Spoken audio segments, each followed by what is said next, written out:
When God speaks, God's word brings forth creation.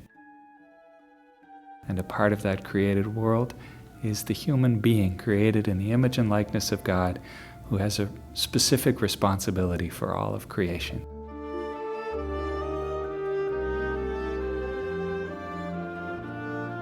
God has created us, especially us in His image, so that we can see His creation with His eyes. And a life that is close to the land, the animals, the plants, in a very special way we become close to ourselves, but we become close to the one who created all that, to God Himself.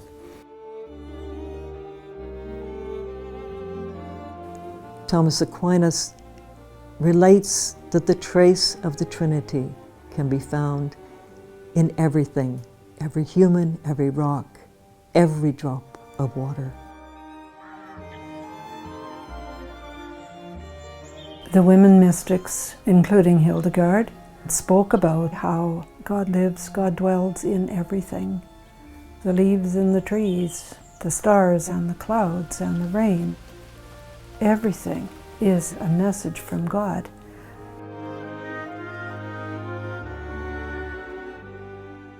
Hildegard of Bingen, who was recently declared a saint and a doctor of the Church, has so much writing on the cosmology, how she views the world, and how she understands the human being in relationship with that world and God. But even modern day, especially Thomas Merton, we also see in his writing a very clear connection between who the human person being is and who we are within the greater scheme of things.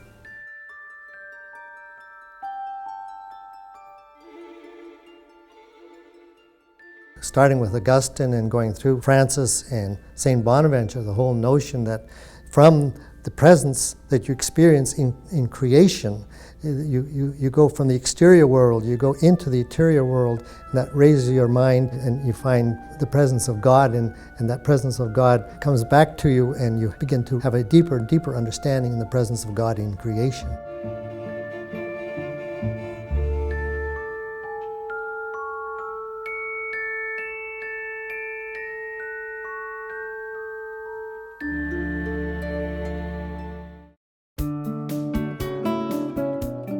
So the first of the themes is that human beings are created in the image and likeness of God, and says that when we really lose sight of that, we can distort any effort we try to produce with in relation to serving the environment.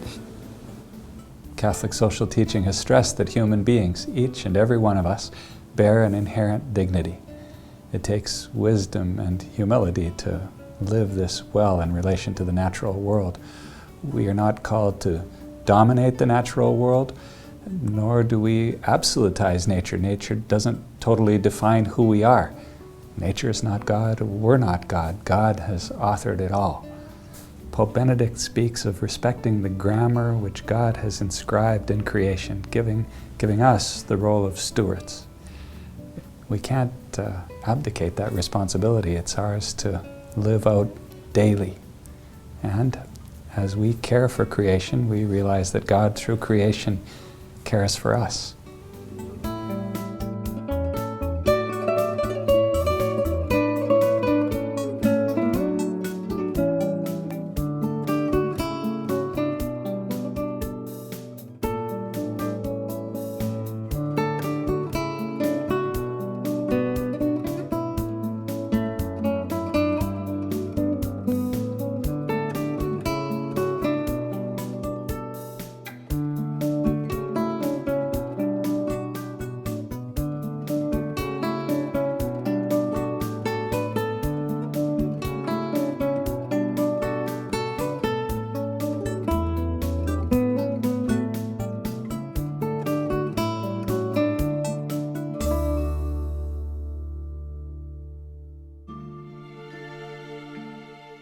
St. Bonaventure in the 13th century talks about vestiges of God's presence being imprinted on creation.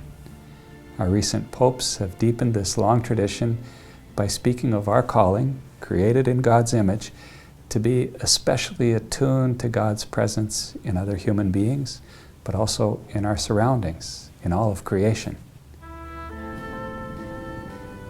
I visited Assisi several times in the years that I worked in Rome, and I was struck both with St. Francis and with St. Benedict, going to the places where they went to be alone. Just outside of Assisi, St. Francis spent 3 years in a life of prayer and reflection, and it's stunningly beautiful. He didn't go to an ugly place to ponder the austerity of the created world. He went to a place which was lavishly beautiful.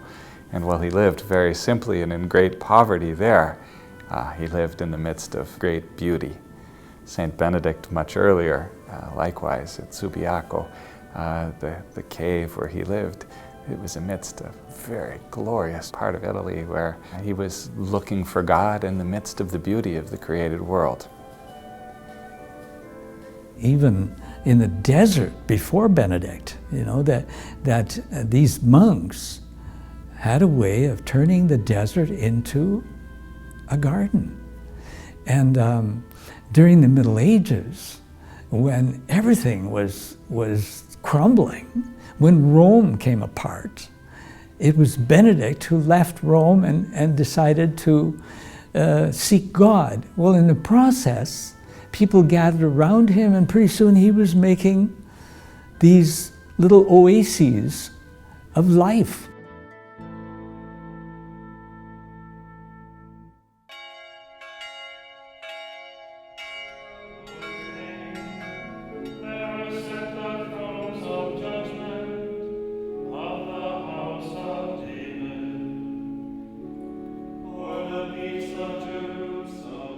As monks, we try to work with the land and nature to provide a harmony. That's one of Benedictine traits, is to live in harmony or balance with creatures and things around you.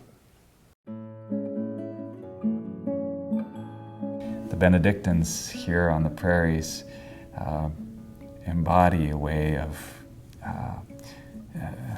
living our faith in relationship to the land and their farm, and the influence they've had on farming has been great for all of us. In Benedictine life, there has been some relationship always with Benedictine monks and the land. Benedict has always talked about taking care of what you have, even like vessels of the altar, whether it's plants, animals, or household things.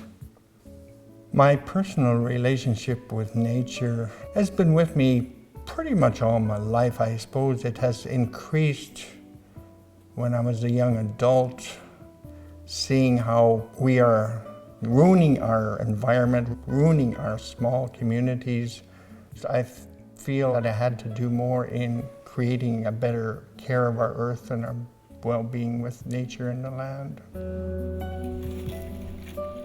We've turned to organics about 11 years ago, trying to improve the soil productivity with natural methods of the earth that create a better environment for growing agriculture or farming.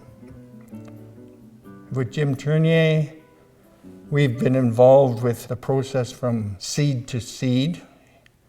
The initial invitation was because a group of monks within the monastery, I think 4 or 5 men, decided they wanted to certify the abbey grounds, 100 acres around the abbey, as certified organic.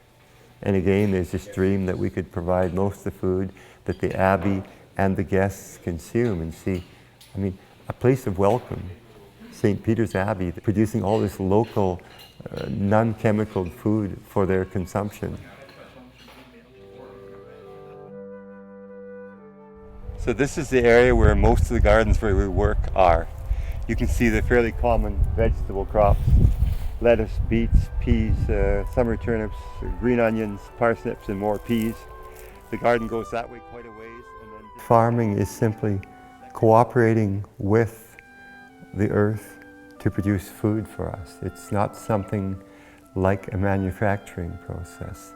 The earth is wonderfully giving and fruitful, and if we're willing to work with what we're given, there can be abundance and enough for everybody. We are part of God's self-expression and part of God's care for the environment, for the world. It is our home, and it is part of our human responsibility to care for the world.